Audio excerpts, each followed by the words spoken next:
में मदद करती है। जो भी आपके मन में विचार आ रहा है, अगर आप उसे लिखोगे तो आप अपने इमोशंस को, ख्यालों को सोचने के बारे में आपको आनंद आएगा कि किस प्रकार से हमारे विचार काम करते हैं, और आप उन विचारों से मुक्त हो जाओगे जो बार बार परेशान करते हैं। जो विचार हमें परेशान करते हैं, जो बुरी घटनाएं जिनका भय हमें मन में लगा रहता है, उनको लिखिए। जितनी बार मन में आ रही है उनको डायरी में नोट कीजिए, तो धीरे धीरे लगेगा आप उनसे मुक्त होते जा रहे हैं। श्रेष्ठ विचार जो आप भविष्य में करना चाहते हैं उनको भी लिखिए, वो आपको सफलता दिलाने में मदद करेंगे। खराब विचारों से आप मुक्त हो जाओगे और सफलता के विचारों से आप ओतप्रोत हो जाओगे, जो आपकी भविष्य की सफलता को दिलाएंगे।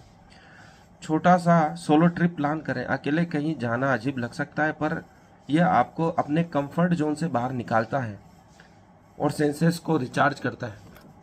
हम तीर्थ यात्राओं पे जाते हैं, मंदिरों में जाते हैं, अकेले जाते हैं, परिवार के साथ जाते हैं, तो ये अपने आप को रिचार्ज करने जैसा है।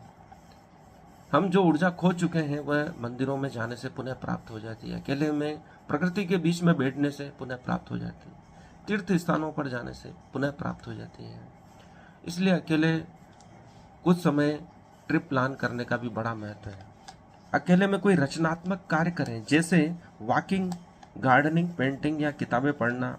यह न केवल माइंडफुलनेस लाता है बल्कि ब्रेन को गहराई से रिचार्ज भी करता है।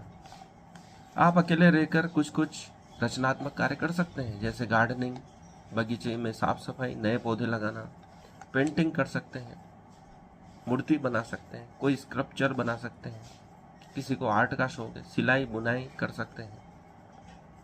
यह आपको रचनात्मकता की ओर बढ़ाएगा। कहा जाता है कि वक्त का सही इस्तेमाल करें, फालतू टाइम वेस्ट करने से बचें, लेकिन एक न्यूरो साइंटिस्ट की रिसर्च कहती है कि अगर वाकई स्मार्ट बनना चाहते हैं तो दिमाग को अकेले में भटकने दीजिए। ब्रेन साइंटिस्ट जोसेफ जेबेली कहते हैं कि सॉलिट्यूड यानी अकेले रहना सिर्फ आलस्य नहीं बल्कि दिमाग के लिए फायदेमंद भी होता है। यही आदत दुनिया के सबसे इंटेलिजेंट लोगों जैसे बिल गेट्स और लियोनार्डो दा विंची में कॉमन थी, एक समान थी। इसलिए अकेले रहना हानिकारक नहीं है। कुछ समय अकेले रहने का प्रयास कीजिए, फिर देखिए आप तनाव मुक्त कैसे नहीं होते हैं और कुछ नई चीज कैसे नहीं खोजते हैं, कुछ नया काम कैसे नहीं कर पाते।